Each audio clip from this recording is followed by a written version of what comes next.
오늘의 말씀은 이사야 43장 18절로 19절 말씀입니다. 이사야 43장 18절로 19절 말씀 보겠습니다. 우리 함께 봉독하겠습니다. 한 목소리로 다 같이 봉독합니다. 18절 너희는 이전 일을 기억하지 말며 옛날 일을 생각하지 말라. 보라 내가 새 일을 행하리니 이제 나타날 것이라. 너희가 그것을 알지 못하겠느냐. 반드시 내가 광야의 길을 사막의 강을 내리니. 아멘. 우리 앞뒤 옆 사람에게 인사합니다. 광야의 길을 사막의 강을 내는 한 해가 되시기를 축복합니다.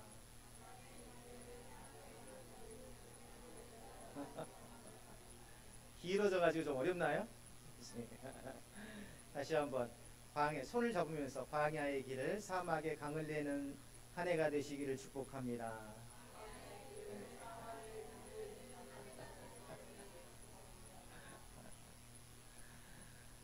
새해를 맞이해서 우리는 하나님께서 우리에게 약속하신 새 일을 소망하며 오늘 또 주 앞에 나왔습니다.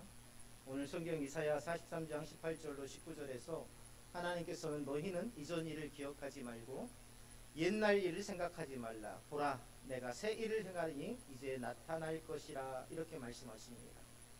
자, 이 말씀은 단순히 과거를 잊으라는 의미가 아니라 하나님께서 행하실 새로운 역사를 기대하며 믿음으로 준비하라는 초청입니다.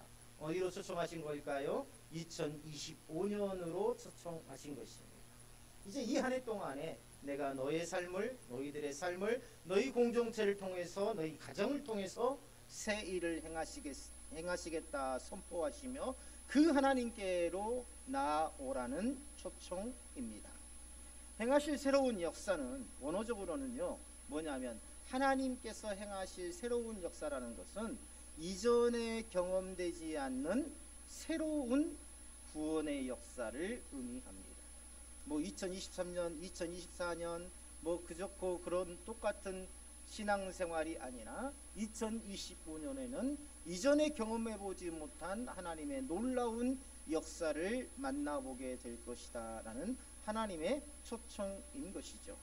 자, 초청은 단순한 요청 이상의 의미가 아닙니다. 평소에 마음에 담아두었던 그 소중한 사람에게 보내는 특별한 초대이죠. 특히 이스라엘에서는요 초청하기 전에 어떤 내가 잔칫날이 잡히잖아요. 그러면 초청하기 전에 한 달 전에 사람을 보냅니다.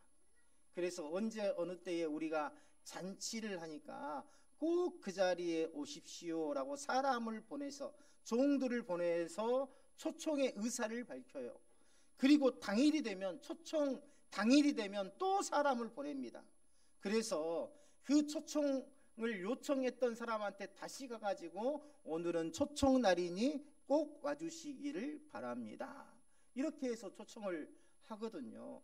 이런 문화가 있어요. 이 초대는요 단순한 만남 그 이상을 의미하는 것이죠.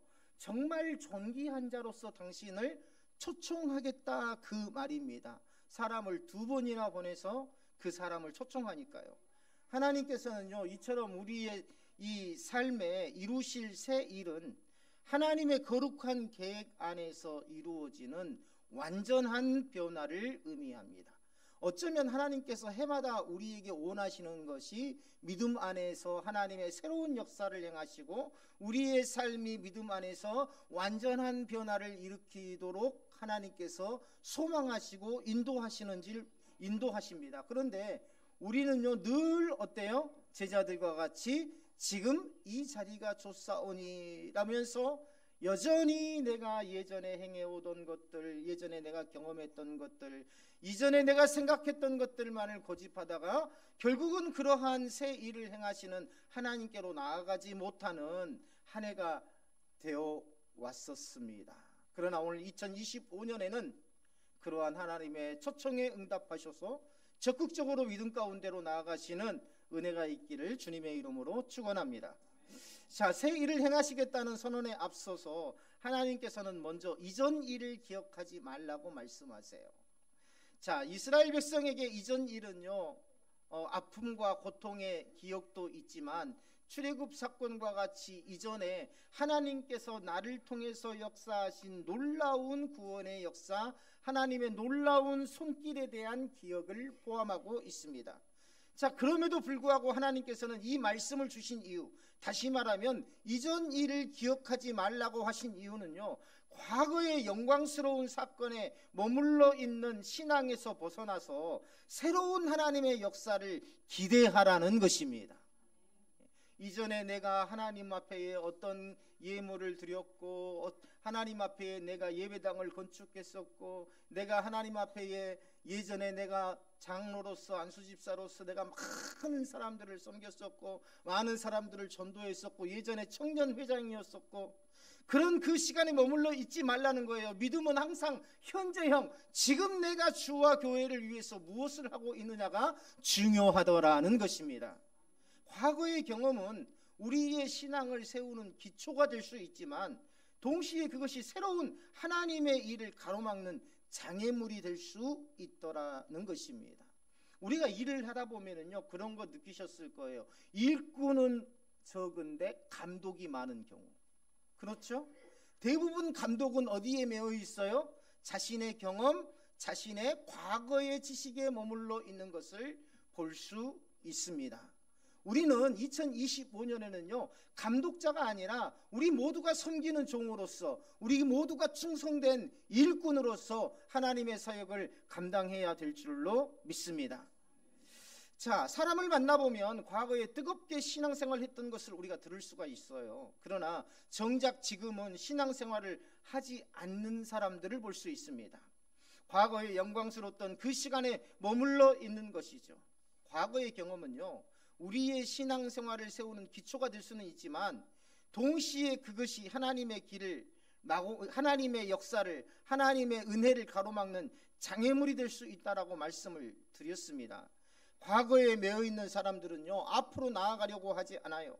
일하는 소가 앞으로 나아가지 않으려는 이유가 있어요. 물론 소 스스로 자신의 건강에 문제가 있거나 혹은 앞에 장애물이 있거나 혹은 주인과의 훈련이 부족한 경우도 해당될 수 있지만 평소에 밭을 잘 갈던 그런 소가 앞으로 나가지 않는 이유가 있답니다. 그것은 가장 근본적인 문제는요, 주인과의 신뢰의 문제라고 합니다. 주인과의 신뢰관계가 흐트러졌을 때에 소는 앞으로 나아가서 일하려고 하지 않는데요. 주권자 되신 하나님을 신뢰하지 못한 사람은 앞으로 나아갈 수 없다 하는 것을 우리가 잘 깨달아야 됩니다. 과거에 매인 사람들의 특징이 있어요. 첫째, 부정적인 경험을 반복적으로 되새깁니다. 이 과거에 매인 사람들의 특징이에요. 좋은 일보다는 과거에 안 좋았던 일에 자꾸 자기 자신의 삶을 올가매어요. 그리고 그것을 자꾸 회상하면서 지금의 자신을 자꾸 침잠의 늪 가운데로 빠져들게 합니다. 과거의 실패, 상처 또는 실수를 끊임없이 되새기면서 이를 통해서 현재와 미래를 비관적으로 바라보게 되죠. 이러한 반복은요, 새로운 시작을 방해하고 성장의 걸림돌이 될 수 있다는 것을 우리가 잘 깨달아야 됩니다. 우리가 인생을 살아오면서 자기 스스로 과거의 상처를 극복하기 위해서 끊임없이 노력해야 됩니다. 때로는 책의 도움을 받고, 때로는 사람의 도움을 받기도 하고, 때로는 기도와 또 말씀을 통해서 우리가 믿음으로 딛고 일어설 수 있도록 노력해야지, 이 상처에 머물러 있고 그 상처를 자꾸만 되새겨서 그것을 내 삶을 부정적으로 만들어서는 안 되더라는 겁니다. 둘째로, 과거에 매여 있는 사람들의 특징은요, 현재의 삶에 의미를 부여하지 못하고 즐기지를 못합니다. 과거의 아픔이나 후회에 집착해서 현재의 기쁨과 가능성을 누리지 못하고 삶의 활력을 잃고 무기력하게 살아가는 경우가 많지요. 해봐야 또 실패할 것, 해봐야 또 상처받을 것. 우리가 그런 사람들 경험하지 않습니까? 과거의 교회에서 큰 상처를 받고 신앙생활을 하지 않으면서, 그러나 어때요? 하나님을 믿는다고는 하지만 교회에는 나가지 않는 것. 왜 그렇습니까? 지난 과거의 상처에 매여 있기 때문입니다. 우리는요, 그 상처를 모두 덮어버리고 자신 있게 한 발 한 발 새해에는 새로운 소망을 향해서 나아가시기를 주님의 이름으로 축원합니다. 세 번째, 과거에 매인 사람들은요, 변화를 두려워합니다. 과거에 안주하려는 그러한 경향이 강해서 새로운 이 도전이나 변화에 소극적이죠. 과거에 익숙함에서 이 안정감을 느끼지만 종종 발전과 성숙을 가로막는 요인이 됩니다. 그 안정감이 말이죠. 지금 이대로가 좋은데 뭘 또 새로운 것을 한다는 거야. 그러나 항상 우리는요, 새로운 것들을 시도해야 됩니다. 그래야 우리가 2025년에 이 교회의 목표처럼 광야의 길을 사막에 강을 낼 수 있는 그러한 교회 공동체, 또 그러한 가정, 그러한 각 개인의 삶으로 거듭날 수 있더라 하는 것을 우리가 기억하시기를 주님의 이름으로 축원합니다. 이 과거에 안주하려는 경향이 강해서 새로운 도전이나 변화에 소극적이어서는 안 돼요. 저는요, 이 교회에서 사역을 시작한 지 이제 3년이 지났습니다. 만 3년째예요. 이제 올해 4년째를 맞이하고 있습니다. 그동안에 많은 변화가 있었습니다. 이 놀라운 변화는 하나님의 은혜와 인도하심의 결과입니다. 우리가 성탄 전야 때도 경험했지만 많은 아이들이 나와서 주를 찬양하고 주 앞에 주의 나심을 영광을 돌리고 율동을 통해서 영광을 돌리고, 우리 추수감사절 축제 때에도 우리가 경험했지만 많은 가정들이 서로 돌아가며 주를 찬양하는 이 모습, 불과 우리가 1, 2년 전만 해도 그러한 것들은 생각할 수 없었던 일들이었습니다. 우리가 생각하지 않은 때에도, 우리가 자고 우리가 졸고 있는 때에도 하나님께서는 졸지도 아니하시고 주무시지도 아니하시고 끊임없이 우리의 내일을 위해서 준비하시는 그 하나님의 은혜가 있더라. 그 의미가 뭐냐면 오늘 성경에 나오는 보라 내가 새 일을 행하리니라는 말씀입니다. 하나님께서는 새 일을 행하시겠다고 선언하세요. 단순히 과거의 사건을 반복하는 것이 아니라 단순히 2024년 1월처럼 2025년에도 그렇게 지나가는 시간이 아니라, 제가 지난주에도 말씀을 드렸지 않습니까? 우리가 뭡니까? 송구영신 예배 때에 우리가 이 오늘을 맞이한다는 것은 정말 거부할 수 없는 하나님의 은혜가 부어지고 있는 것이다. 우리가 오늘을 맞이하고 내일을 맞이하고 싶어도 맞이할 수 없는 사람이 있어요. 정말 그 자체로도 하나님의 놀라운 은혜가 부어지는 것이고 거부할 수 없는 은혜 가운데에서 우리는 살아가고 있다는 것을 증거하는 것이다라고 말씀드렸지 않습니까? 새 일을 행하다라는 것에서 행하다는 것에요, 이 원어적인 뜻은 뭐냐면 앞으로 새로운 일을 행하겠다라는 그런 단순한 의미가 아니라 새 일을 행하기 위해서 지금 무엇인가 하고 있는 중이라는 그런 의미가 있습니다. 다시 말씀드립니다. 여기에서 하나님께서 새 일을 행하시겠다 하는 이 행하다는 이 원어적인 뜻은 뭐냐면 지금 무엇인가 하고 있는 중이라는 의미가 있어요.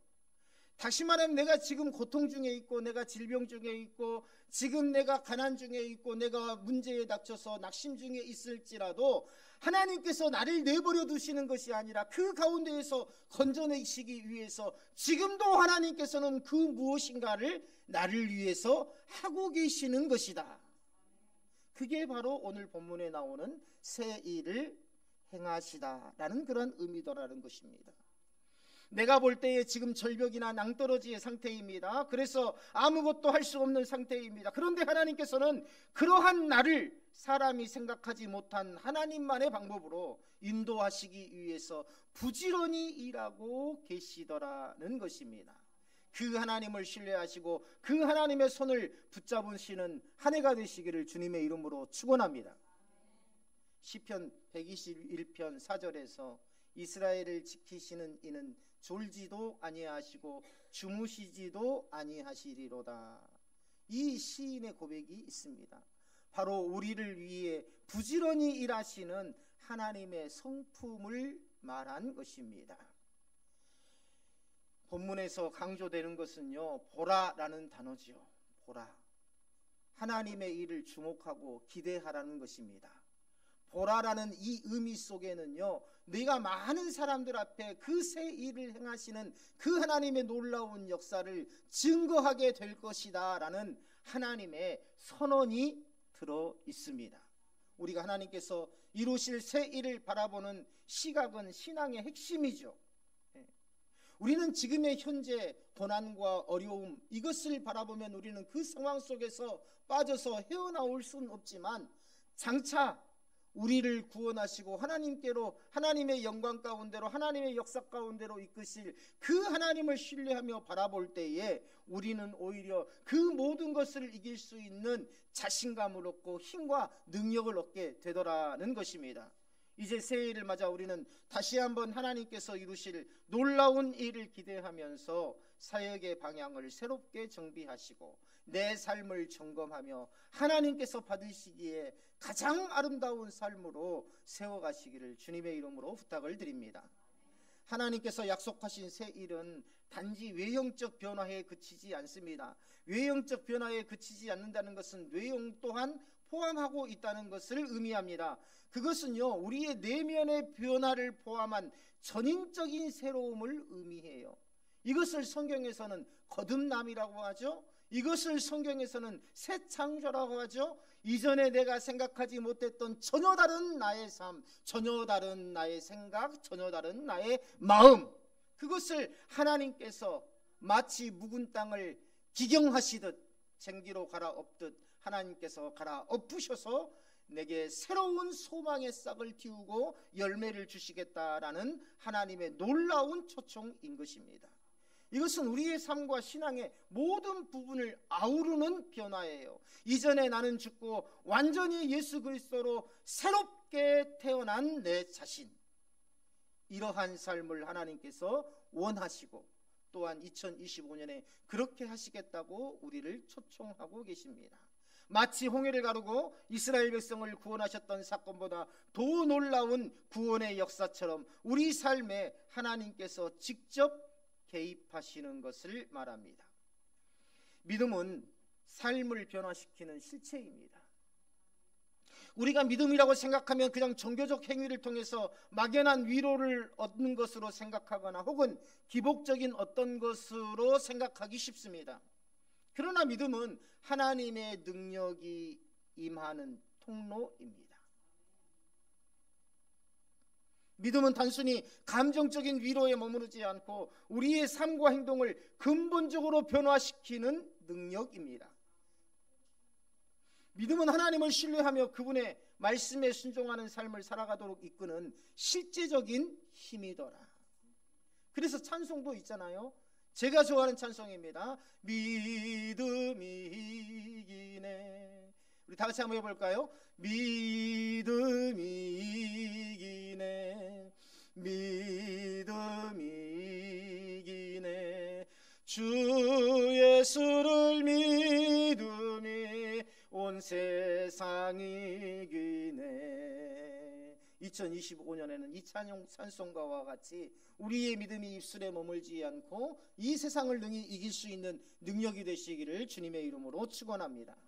그래서 히브리서 11장 1절에서는 믿음은 바라는 것들의 실상이요 보지 못하는 것들의 증거라고 정의하고 있지 않습니까? 믿음은요, 단순한 생각이나 소망이 아니라 우리의 삶을 움직이고 결정짓는 구체적인 실체라는 뜻입니다. 믿음은 삶과 분리되어 있지 않다는 거예요. 믿음과 삶을 구분짓는 사람은 하나님의 삶 가운데 하나님의 능력이 못 오도록 스스로 장벽을 쌓는 것과 같습니다. 이제 그 장벽을 무너뜨리시기를 바랍니다. 믿음이 나의 삶이고 삶이 나의 믿음이라는 그런 생각을 가지고 우리가 삶 속에서 늘 하나님께서 받으실 만한 그러한 언행심사로 그리스도인임을 증거하고 하나님의 백성으로서의 정체성을 유지하며 그 가운데에 놀라운 믿음으로 하나님의 역사의 주인공으로 쓰임 받으시는 한 해가 되시기를 주님의 이름으로 축원합니다. 믿음이 삶을 변화시킨다는 것은 단순히 외적인 행동을 바꾸는 게 아니죠. 믿음은 우리의 내면, 즉 마음과 사고방식을 새롭게 하고 하나님의 뜻에 따라 우리의 삶의 방향을 완전히 바꾸는 것입니다. 예를 들어서 아브라함은 하나님께서 지시하신 곳으로 떠나라는 이 명령을 믿음으로 순종했고요. 모세는 믿음으로 바로의 궁전을 떠나서 하나님의 백성과 함께 고난받기를 선택했습니다. 두 사람의 이 순종의 특징이 뭡니까? 기존의 자리에서 떠났다는 것 외에도 기존에 안정된 그 삶을 버리고 하나님의 뜻을 택했다라는 것을 말해주고 있습니다. 히브리서 11장 24절에서 27절까지 해서 히브리서 기자가 그것을 증거하고 있습니다. 이처럼요, 믿음은 두려움을 이기게 하고 우리가 하나님의 약속을 붙잡고 새로운 길을 걸어가게 만들더라. 세상이 볼 때에는 미련하고 어리석은 길이지만 하나님이 볼 때에는 하나님의 영광과 하나님의 역사에 놀랍게 쓰임받을 수 있는 그러한 길로 인도하시더라는 것입니다. 또한 믿음은 우리가 하나님과의 관계에서 살아가도록 돕는 연결고리입니다. 믿음을 통해 우리는 하나님을 아버지로 신뢰하고 그분의 사랑과 은혜를 삶 속에서 경험하게 됩니다. 우리는 먼저 선택할 때 2025년에는 내가 어떻게 살지를 결정하고 하나님을 어떻게 믿을까를, 신앙생활을 어떻게 할 것인가를 나중에 결정하는 것이 아니라, 다시 말하면 삶의 형태와 삶의 상황에 따라서 우리가 신앙생활을 어떻게 할 것인가를 우리가 결정하는 것이 아니라 2025년대에는 그것을 순서를 바꿔보시길 바랍니다. 내가 어떻게 하면 하나님 앞에 올바른 믿음으로 세워질까를 고민하면 하나님께서 우리의 나아갈 길을 분명히 밝혀주실 것이다 라는 그러한 믿음으로 나아가시기를 바랍니다. 이웃을 사랑하고 용서하며 하나님의 나라를 위해서 헌신하는 삶의 모습으로 우리가 이제 말뿐인 믿음이 아니라 실제적인 믿음을 우리가 모든 사람들한테 증거하는 그러한 복된 삶이 되어야 되지 않겠느냐. 결국은요, 참된 믿음은 뭡니까? 우리의 삶을 변화시키는 근본적인 동력입니다. 그저 우리가 살아가면서 내 마음의 상처나 치유하고, 또 내가 어려운 일 당했을 때 위로나 당하고, 또 어떤 일을 당했을 때 내가 도움이나 사람들에게 도움이나 받고 하려는 그러한 것이 믿음이 아니라 실제로 내 삶을 변화시키는 동력이 믿음이라는 것을 우리가 굳건히 붙잡아야 됩니다. 믿음의 실체가 뭐예요? 복음이잖아요. 복음은 생명의 놀라운 역사를 가져오지 않습니까? 믿음은 우리가 세상적인 가치관을 넘어서 하나님의 시각으로 세상을 바라보게 하고 그분의 계획에 동참하며 살아가도록 이끄시더라. 중심이 바로 되어 있으면 하나님께서 항상 선하게 사용하십니다. 따라서 합니다. 중심이 바로 되어 있으면 하나님께서는 항상 선하게 사용하신다. 우리가 그런 기억이 있잖아요. 우리가 소중한 물건이라고 생각했던 걸 저 안쪽에다 넣어놓고 때로는 우리의 건방증 때문에 잊어버립니다. 그렇죠?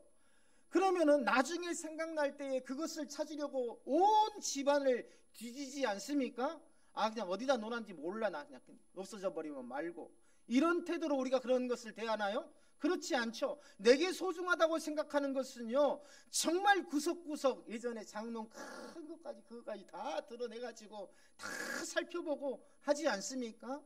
바로 그겁니다. 하나님께 앞에 믿음의 중심이 바로 된 사람은요, 하나님께서 반드시 그가 어떤 상황에 있든지, 그가 어떤 그러한 어려움 가운데에 있든지 하나님께서 반드시 건지셔서 그를 사용하시더라는 것입니다. 그러므로 믿음은 단순한 종교적 행위가 아니라 우리의 삶과 영혼을 새롭게 하는 하나님의 은혜의 통로입니다. 저는 2025년에는요, 우리 모든 동역자들이 이 하나님을 믿는 그 믿음 안에서 삶의 부흥을 경험하는 한 해가 되시기를 주님의 이름으로 축원합니다. 새 일을 행하시는 하나님의 목적은 분명하죠. 바로 하나님의 영광을 드러내기 위함이더라. 우리의 삶의 근원적인 목적이 뭐냐면 하나님의 영광을 드러내기 위한 것입니다. 우리는 이 목적을 한시도 잃어버리면 안 돼요. 내가 사역하고 있는 것도 내 자신을 드리려고 하는 거 아니라 하나님의 영광을 드러내기 위한 것이다. 내가 학생들이 공부를 하는 것도 내가 공부를 해서 출세하기 위한 것이 아니라 그리스도인의 머리에는 항상 뭐가 있어야 돼요? 내가 하나님의 영광을 위해서 이 공부를 하고 있다는 생각을 항상 잊어서는 안 됩니다. 그게 바로 하나님께서 기뻐하시는 삶이고 하나님께서 의의 길로 인도하시는 삶입니다. 하나님께서는 우리가 오직 그분만을 찬양하며 하나님의 이름을 높이는 삶을 살기를 원하시죠. 우리 교회가요, 성장하고 변화를 경험하는 모든 과정은 하나님의 영광을 드러내는 도구가 되어야 합니다. 우리의 말도 하나님의 영광을 드러내는 도구가 되어야 되고, 우리의 마음도, 우리의 행동도, 우리 공동체도, 우리의 가정도, 우리의 자녀의 삶도 바로 하나님의 영광을 드러내는 도구가 되어야 된다. 이게 복음 전파예요. 다른 게 복음 전파가 아닙니다. 전도지를 가지고 나가서 예수 믿고 구원받으세요, 예수 믿고 구원받으세요, 아무리 그렇게 이야기를 해도 그 사람이 볼 때에 전도하는 그 사람, 전도지를 나누어지는 그 사람의 삶이 올바르지 못하면 오히려 전도가 되는 것이 아니라 전도를 막는 결과를 가져오더라는 거예요. 진실한 전도는요, 내 삶을 믿음으로 강건하게 세워가는 것입니다. 따라서 우리가 특정한 목사가 인정받고 높임받는 이 교회의 성장이라든가 또 주의 일이 번성하는 것을 통해서 특정한 목사가 인정받고 높임받는 수단이 되어서는 안 되고요. 우리가 해야 될 일은 하나님의 말씀에 온전히 순종하며 그분의 계획 안에서 함께 협력하는 것입니다. 그래서 늘 말씀을 드리지만 목사의 권위와 또 목사의 역할이 행정들이 목사 한 사람에게 집중되는 것이 아니라 자꾸 성도가, 우리 동역자들이 더 늘어날수록 그것을 분산시켜야 합니다. 제가 말씀드렸지 않습니까? 이 안목사가 이 교회에서 사역하다가 어느 날 하나님의 인도하심을 받아서 옮겨간다 하더라도 여전히 이 교회는 든든히 있었던 것과 없었던 것과 상관없이 든든하게 예배가 이루어지고 찬양이 이루어지고 섬김과 봉사가 이루어져야 이 안목사가 이 교회에서 바르게 목회했다는 증거가 되더라. 한 사람 이동하면 우르르 무너져 버리는 교회는 올바르게 목회한 교회가 아니더라는 것입니다. 새해에는 새로운 결단의 시간이기도 합니다. 하나님께서 우리에게 새 일을 약속하셨다면 우리는 그 약속을 붙잡고 믿음으로 준비해야 합니다. 저는요, 우리 교회가 단순히 숫자의 성장에 머무르지 않고 질적인 성장을 이루는 공동체가 되기를 간절히 바라고 있습니다. 우리는요, 교회가 질적으로 성장한다는 의미를 잘 이해해야 돼요. 질적으로 성장한다는 것은요, 교회 공동체에 대해서 어떤 성경 공부나 신앙 훈련이나 이러한 신앙 서비스의 질적 상승을 말하는 것이 아닙니다. 교회 공동체가 질적으로 성장한다는 것은요, 교회의 공동체의 본질이 뭐예요? 교회의 공동체의 본질이 뭡니까? 네? 교회는 뭐라고 해요? 교회는 에클레시아가 뭡니까? 누가 모인다는 거예요? 사람들이 모인다는 거. 어떤 사람들이? 예수님을 믿는 사람들이 모이는 곳이 바로 교회입니다. 예수 그리스도를 모여서 예수 그리스도를 예배하는 자들의 모임, 이게 바로 에클레시아, 바로 교회의 본질이에요. 교회의 본질. 그래서 뭡니까? 교회가 성장한다는 것은요, 다른 게 아닙니다. 교회의 본질이 성도의 삶에 질적인 변화가 일어나고 성도의 삶에 육체적인 번성이 일어난다는 것을 의미해요. 단순한 예배당에 모이는 예배의 숫자가 늘어난다는 것을 의미하는 것이 아니라 2025년 우리 강남교회의 부흥의 역사는 여기에 앉아서 예배드리는 우리 모든 동역자들의 삶이 질적으로 또 육체적으로 부흥하고 성장하는 것을 의미하더라는 것입니다. 본질적인 삶의 변화가 일어나는 거죠. 이를 위해서 하나님께서는 우리에게 주신 말씀과 사명에 더욱더 집중해야 합니다. 제가 앞서 말씀드렸지만 내 삶의 형편과 조건에 맞게 신앙생활을 어떻게 할 것인가를 고민하지 말고 내가 신앙생활을 어떻게 할 것인가에 초점을 맞추면 하나님께서 나의 길을 인도해 주시더라. 우리가 사역을 시작할 때에는 작은 공동체였지만 하나님께서는 우리에게 더 큰 비전을 주셨습니다. 이제는 이 비전을 구체화하고 실행에 옮길 때입니다. 아직은 우리 교회는 너무 작아요. 아직은 우리 교회는 재정도 부족해서 큰 일을 감당할 수 없습니다. 겨우 우리는 그냥 교회가 무너지지 않을 정도로 돌아가는, 그것은요, 물질적으로만 교회를 생각하는 것이고요. 물질적으로만 생각하는 거. 쓰임받는 도구는요, 물질을 생각하지 않고 환경을 생각하지 않습니다. 쓰임받는 도구는요 항상 주인의 손길에 의해서 쓰임받을 뿐이지 그 도구가 걱정하는 부분 없어요. 항상 우리는 그런 부분에 있어서 자신감을 가지시기를 바랍니다.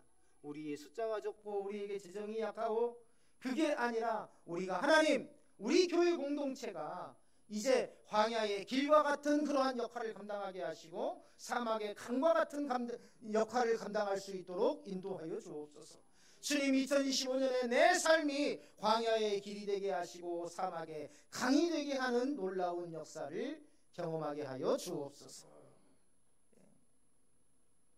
우리가 어떤 물건의 가치를 따질 때 외형적 크기로 따지지 않지 않습니까? 이것이 어떤 역할을 하고 그것이 어떤 영향력을 끼치느냐에 따라서 그 물건의 가치가 정해지는 것입니다. 그렇죠? 물건이 크다고 해서 그게 가치가 있고 물건이 작다고 해서 가치가 없는 건 아니잖아요. 우리의 예배, 교육, 선교, 봉사 모든 영역에서 하나님께서 새롭게 역사하시도록 우리의 마음과 태도를 준비해야 합니다.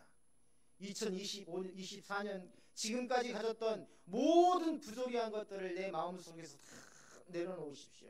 그리고 이번 주부터 내가 완전히 새 신자가 되어서 하나님 앞에 새롭게 신앙생활을 시작한다는 그러한 각오로 예배를 하고 그러한 마음으로 찬송을 하고 그러한 마음으로 말씀을 들으시기를 바랍니다. 특별히 예배는 단순한 형식이 아니잖아요. 하나님께 드리는 온전한 헌신의 자리로 회복되어야 합니다. 우리의 기도와 찬양, 말씀의 순종이 하나님의 기쁨이 되도록 예배를 새롭게 해야 하더라는 것입니다. 하나님께서 원하시는 것은 단순한 외형적 행위가 아닙니다. 이스라엘 백성들은 많은 재물을 드렸지만 정작 하나님께서는 그들의 마음과 태도를 문제 삼으셨잖아요. 저도 알아요. 중직자가 세울 때 돈을 거두면 재정을 절약할 수 있고요. 또 중직자 세울 때에 돈을 거두면 교회에 어떤 큰 사업을 시작할 수가 있고요. 절기헌금 봉투를 주보에 끼워 넣어서 빠짐없이 성도들한테 나눠주면 헌금이 해마다 더 많이 들어오고 해년마다 직분자별로 헌금을 얼마 할지를 작정하면 예산을 더 풍족하게 세울 수 있고 그것을 몰라서 안 하는 게 아닙니다. 그것이 하나님의 뜻이 아니기 때문에 안 하는 거예요. 저도 여러 교회에서 사역을 해보면서 각 교회마다 어떻게 재정을 운영하고 불려나가는지를 저도 잘 알고 있습니다. 재정을 늘리는 길이 아니라 하나님께서 기뻐하시는 길을 택한 것입니다. 헌신이라는 이름으로 섬김이라는 이름으로 강요될 수 없는 것이 헌금입니다. 왜 그렇습니까? 헌금은 단순히 돈을 봉투에 담아 드리는 행위가 아니라 그 자체가 바로 예배의 본질이기 때문입니다. 말씀을 듣는 것이 교육적 측면에서의 예배라면 헌금을 드리는 것은 실천적 측면의 예배라고 할 수 있어요.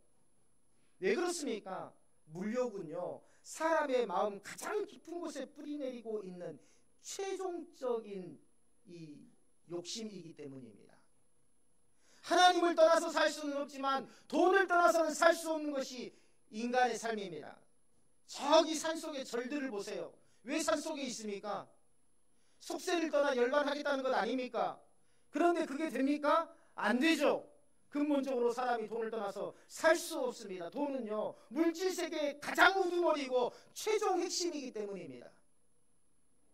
헌금을 드리는 행위가 실천적 측면의 예배라고 말한 것은 이 물질이 탐욕의 가장 깊은 곳에 자리 잡고 있는데 이것을 끌어내어서 하나님 앞에 드린다는 것은 결코 쉽게 할 수 있는 일이 아니기 때문이죠.